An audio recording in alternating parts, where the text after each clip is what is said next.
kining gipanagna ni Kristo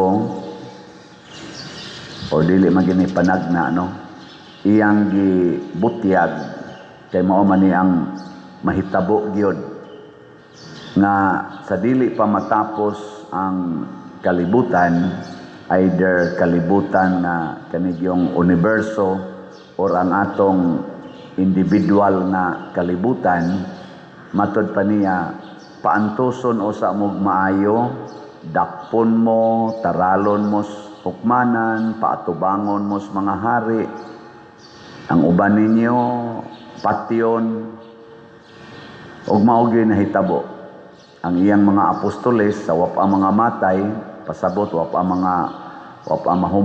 moabot ang ilang katapusan sa ilang individual nga kalibutan, gipangdakop, gipanglatos, gitamay, gidaog-daog, pero at the same time nakahimo sad sila daghan kaayong mga milagro, nakatabang sila og naka-converter og libuan, gatusan ka mga tao ngadto sa pagtuos Ginoo. Sige, lingay mong tupad na gilatos na ka. Ingna ko no. Ug wa siya latos sa na gipaantos na ka. Ana. Kita karon dinhis Compostela, labi na kaning gasilingang lungsod Compostela og Liloan, gilatos ta ni Tino. May gani sa tong ni Agi Karumbago, Berbina, wa kayo. Buutan kay ito siya nga pagkabagyo. Pero si Tino, bangis kayo. Pero kining maong paglatos, daghan sang nangamatay, daghang nangaguba nga balay, daghan karong nagantos pahangtod karon, nahimo sad ni siyang okasyon aron mapakita ang atong pagtuo, ang atong paghigugma og pag-alagaray og paglaom. So mao gid ang sequence, no? Ang una magantos nya, ini humas pagantos mugawas dayon ang paghigugmaay, pag-alagaray og ang pagsalig ngadto sa Ginoo. Kay wa naman roy mosalig sa ilang balay, gibiyaan naman nila labi na tong dito dool-dool sa sapa. Wala naman say nisalig sa ilang kaugalingong kapasidad. Mudawat naman sila mga ayuda. O, di ba? Nindot na inana. Gilingay mong tupad. Ingna, maayo gid ay mabahaan ta. Ingna ba? Parihasad sa dito sa Northern Cebu, katong Gilinog, dito man ang kusog-kusog yun. Di ang mga bugong ato bantayan. Dan bantayan. O, unya, unsa may nahitabo. Nagantos, ang uban namatay, sakitan. Pero, gapanon sad ang mga tao, gikag lain-laing lugar sa nasod nato, nga nagtabang nila, mo spend og tag 24 oras, 30 ka oras, para lang mo pakita sa ilang pagtabang. Di ba nindot kay nastanan nga dunay mo sakripisyo para nato. Mao gid ay pamaagis Ginoo. Muna kung ikaw gani asawa, gusto kang manindot ang inyong pamilya, antusa ang tanang alantoson. Kung ang imong bana mo imong antusonon, antusa kay mao nay makapanindot sa inyong pamilya. Nga ikaw sad bana, amahan, gusto sa kang munindot ang inyong pamilya, pinaagi nimo, antusa ang tanang alantoson.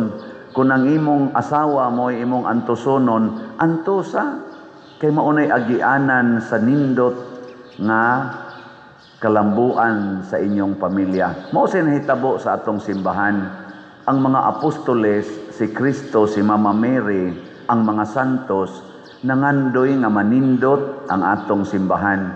Moto nga ni antos sila. Antos, nagpaubos, nagpakamatay, ug tungod ni ana, pipila kanila pipila sa atong mga unang mga magtotoo hangtod karon sad ang atong pipila ka magtotoo na nagantos nga mapailobon. Nya kining ilang pag-antos mo ni atong gihandom karon aning Red Wednesday aron pagpakita nga ni appreciate ta sa ilang gibuhat kay tungod anang ilang pag-antos milambo gyud mikaylap ang simbahang Katoliko sa tibuok kalibutan na tuman gyud ang atong ngalan nga Katoliko. Unsa gyud meaning anang Katoliko? Nagtutok malansad mo na ako man mo kay bao din. Unsay meaning anang Katoliko?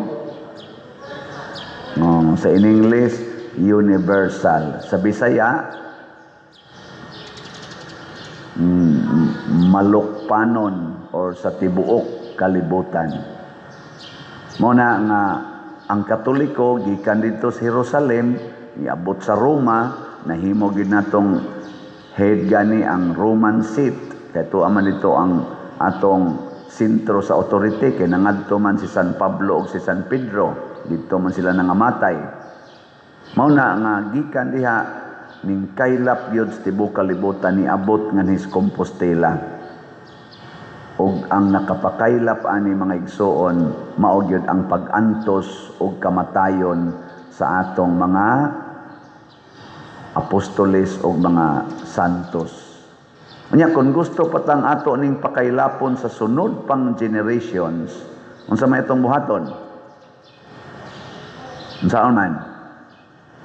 Mag-antos sad ta og magpakamatay para sa atong pagtuo. Lingiay mong tupad. Lingiya ba? Ingna padayonon pa nimo ang Katolikong simbahan. Na padayonon pasabot o gusto kang mupadayon ni kita sa imo tampo karon sa atong pag-antos ug pagpakamatay. Ug usa na ni ana ang pagpalit og slot. Mag-antos gyud ka. Ako antos akong baligya. Sige balik-balik baligya. Mao na ang relasyon. Kay unsa gitoy meaning sa slot? Ang S sacrifice. Sacrifice. Isakripisyo ang imong kwarta. Isakripisyo ang imong pagkaon, ang imong snacks. Isakripisyo ang imong ipalit og imong mga para sa imong kaugalingon. Ayaw lang usa na siya palita. Antos lang usa para makapalit kag slot. Isakripisyo ang imong pagsugal. Ayaw lang sag sugal, ayaw sag inom og red horse or unsa diha imong imnon. Kulapo ba? Ipalit o sag slot. Isakripisyo ang imong pagsakay og motor, habal-habal o tricycle, paglakaw lang usa, nya tigom-tiguma ng imong plite hangtod makapalit yung kag slot. Di ba? Sacrifice. Nya unsa man ang L? Love. Himua ang imong sakripisyo kay nahigugma ka sa simbahan. Nahigugma ka sa Ginoo, nahigugma ka sa next generation. Pareha ninyo mga ginikanan ba, nahigugma mo sa inyong mga anak, mo sakripisyo gyud mo para sa ilang kaugmaon. Gilingi ana sa dimong tupad na nahigugma ka nako. Hoy lingi abang anong gaana man na inyo mga naho. Sige, ari man gyud ka mo mutan-aw nako, ako na lang mangutana, nahigugma mo nako. Inayag tingog. Mupalit pa mo slot. Nakapalit na mo ticket sa atong sweet notes. Opa. Luya ninyo, di mo kita. Oy, pagtigom na mo, general admission, okay na kayo na. Pero naagin mo extra diha, palit mo gold. Tag 3,000. Ang atong silver, tag 2,000. Ang atong bronze, tag 1,000. Ang atong general admission, tag 300. Di ba? Tigom lang. Fundraising good na.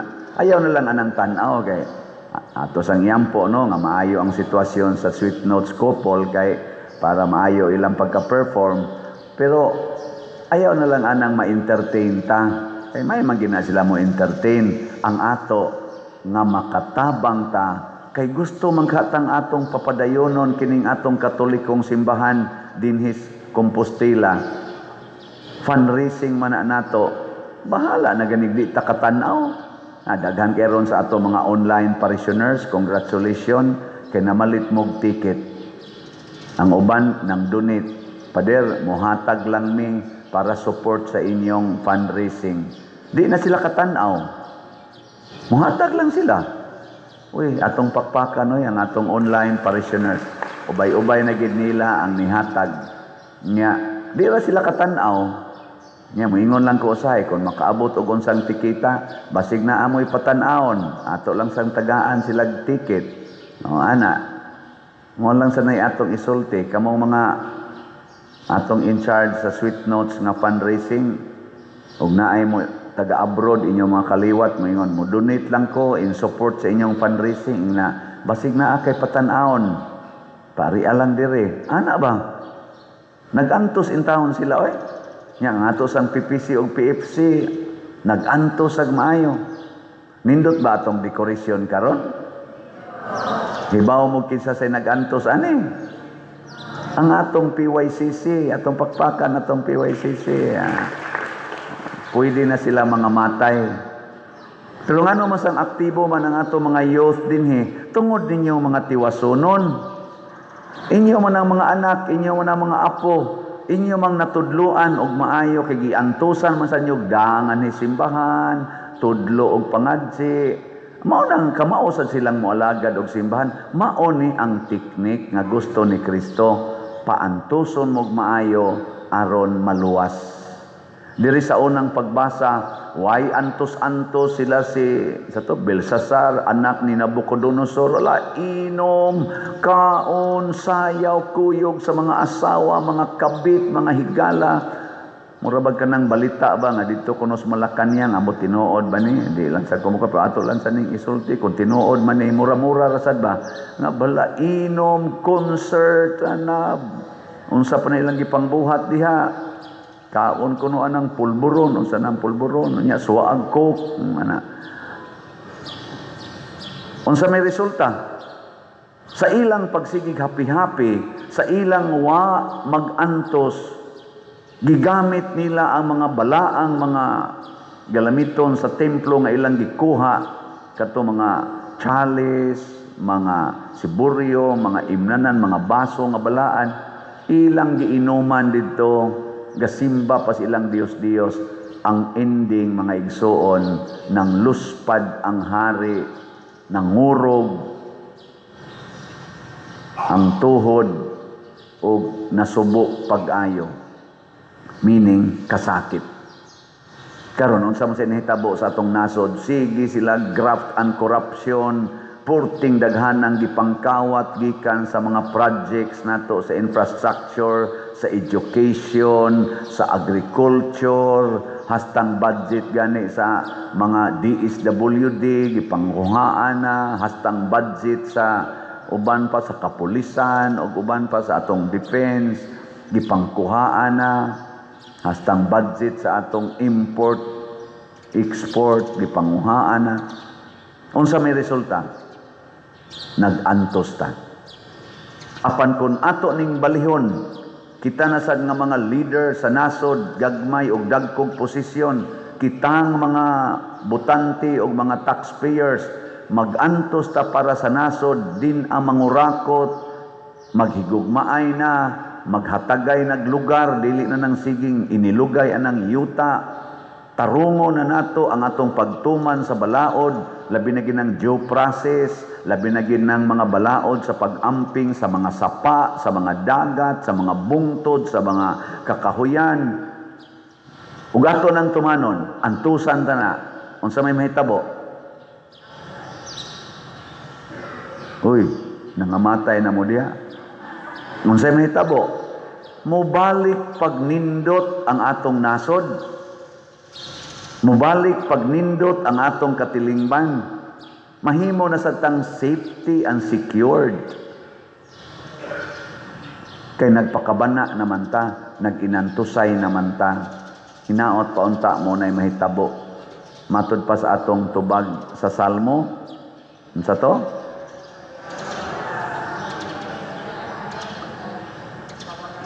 himaya og himaya siya og dayga sa walay katapusan. Kinsa man ni siya? Ang gauna ani ang Ginoo. Siya atong himayaon og daygon, dili ang atong kaugalingon. Ang sunod kinsa man in relasyon nato mga Pilipinos, ang atong nasod. Maobitan ng hawk si President Duterte mo hawk sa flag, kita sad mo ana sa tas atong flag. Muhunong ta inigkanta sa atong pambansang awit kay ato siyang gihimaya o gidayeg, pero sa aksyon, sa real action, tinuod bang atong gihimaya og pagdayeg? Tinuod bang ato siyang gihagkan? Basigwa. Ang sunod, in relasyon nato mga Katoliko, ang atong simbahan, atong daygon og himayaon, maobitang iganhin atong simbahan, muana ta, bisang ganing magdara dihag sakyanan, maagig simbahan, muana, muyukbo ta, kay atong gihimaya og pagdayeg. Pero tinuod ba gyud nga gihimaya nimong pagdayeg ang atong simbahan? Kanang imong pagyukbo, pagpanguros, tinuod ba gyud na? Oy. Ipakita sa buhat. Ipakita sa buhat. Ipaambit ang imong pagtuo.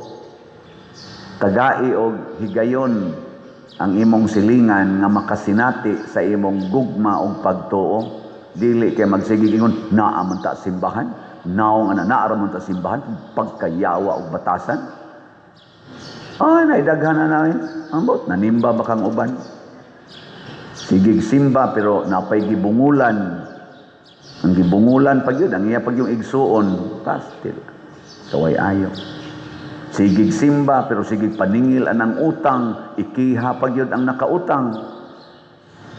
Angayan pa ka mo na mo simba. Sigig simba pero porting libakira, libak yun to the max. Hasta pare, libakon, baos ang pare panagsa. Nagparihan na lang. Muna, hinaot unta kining atong pagsaolog sa Red Wednesday, mubunga sa loving life. Kaya kanang red, simbolo magid na sa gugma. Muna siya, ha? Katong nahigugma, manindog na ta. Ang wa mahigugma, pag-ilis mo, sinina.